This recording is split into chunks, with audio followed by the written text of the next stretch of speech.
When Chevrolet first unveiled the Corvette in 1953, it was a stylistic marvel, but its performance left much to be desired.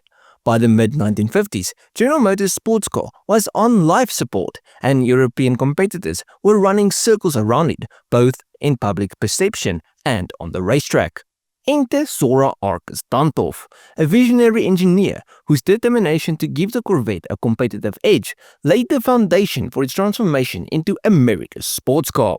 One of the pivotal creations in this metamorphosis was the Corvette SR-2, a bespoke 1956 C1 Corvette designed not just to turn heads but to dominate on the racetrack.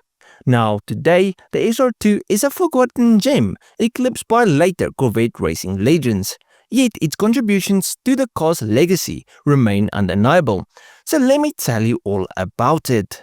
So by 1955, the Corvette was struggling. Its lackluster straight-six engine, coupled with an automatic transmission, made it difficult to take seriously as a performance vehicle. However, Arkus-Duntov saw potential in the car and convinced Chevrolet to fit it with a 265 cubic inch V8 and a 3-speed manual gearbox. This transformed the Corvette from a pretty face into something that could at least keep up with its European rivals on paper. Still, Arkus-Duntov knew that the Corvette needed more than raw power. It needed credibility as a racer.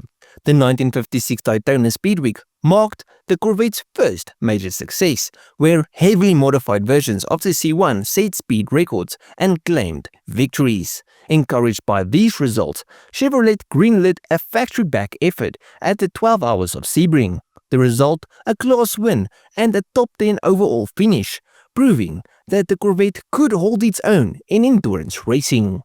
But the SR-2's origin story has some family drama too, so grab some popcorn. You see, legend has it that GM's styling maestro Harley Earl discovered his son Jerry Earl was racing a Ferrari. This infuriated the elder Earl, who saw it as a betrayal of GM's own sports car. To rectify this, he commissioned Arkus-Duntov to build a race-ready Corvette for his son. In a matter of weeks, a team of engineers at GM's Technical Center in Warren, Michigan, transformed a production C1 chassis into a track weapon. The SR-2 was born, featuring a longer nose, a finned rear inspired by the Jaguar D-Type, and a host of performance upgrades. Under the hood, a 265 cubic inch small block V8 with dual 4-barrel carburetors and a bespoke camshaft gave the car the power it needed to compete. And not long after, the SR-2's racing debut came at the Sports Car Club of America's inaugural June sprints at Road America. Jerry Earl, however, spun out during practice and was replaced by seasoned racer Dick, the Flying Dentist, for the race itself. Thompson's feedback led to further refinements, including a lightweight makeover that replaced the original interior with thin Porsche racing seats. The fin behind the driver's seat grew larger for improved aerodynamics, and the engine was upgraded to a more powerful 331 cubic inch V8 paired with a 4-speed manual transmission. And this car was so successful that Chevrolet built 2 additional cars. The first went to Bill Mitchell, GM's influential design director, and mirrored many of the improvements made to Jerry Earl's car. The second was built for GM's president, Harlow Curtis, but this one was more of a showpiece than a racer, retaining largely stock hardware beneath its aggressive exterior. Anyways, just as the SR-2 was proving its own on the racetrack, the Automobile Manufacturers Association implemented a ban on factory-backed racing efforts. This policy forced GM to step back from its racing programs, leaving the SR-2 without the support it needed to continue development. The cars were sold to private buyers, and the SR-2 quietly faded into the background as later Corvettes took the spotlight. Today, the SR-2 is a rarity in the automotive world, with only 3 examples ever built. All 3 have survived, each a testament to the ingenuity and determination of Zora Arkus-Duntov and his team. For Corvette enthusiasts, the SR-2 represents an essential chapter in the car's history, a bridge between the early days of underperformance and the dominance of later models like the C2 Grand Sport and the C7R.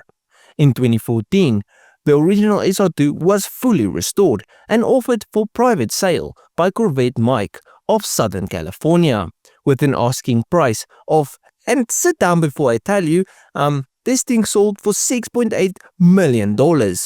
Now, this value does show the importance as well as the rarity of the car, but I can't fathom spending that much on a car. Like, for me, that's just an insane amount of money. Also, just side note, I do think this is the most expensive Corvette ever sold. I did go through like a bunch of classic Corvettes that sold, and I think this is the most. But if I am wrong, just let me know down below. But I do think $6.8 million is the highest price ever paid for a Corvette. Anyways, the Corvette SR-2 may not enjoy the same level of fame as its successors, but it played a crucial role in transforming the Corvette from a stylish pretender into a serious sports car. Its creation marked the beginning of a racing heritage that continues to this very day, with the Corvette C8R battling it out on the world's most prestigious tracks. While it may be a footnote in the Corvette storied history, the SR-2 deserves to be remembered as the car that helped put America's sports car on the map, not just as a stylish cruiser, but as a legitimate track weapon. But at the end of the video, please let me know what you guys thought of the video and what do you guys think of this car. Did you like the story behind it? Did you like the video? And if you guys did, please have a like and subscribe to the channel. And if you did like it, you'll most probably post my other stuff. So just go through my channel, see if it's someone's like. I'll check you guys in the next one. Cheers, eh?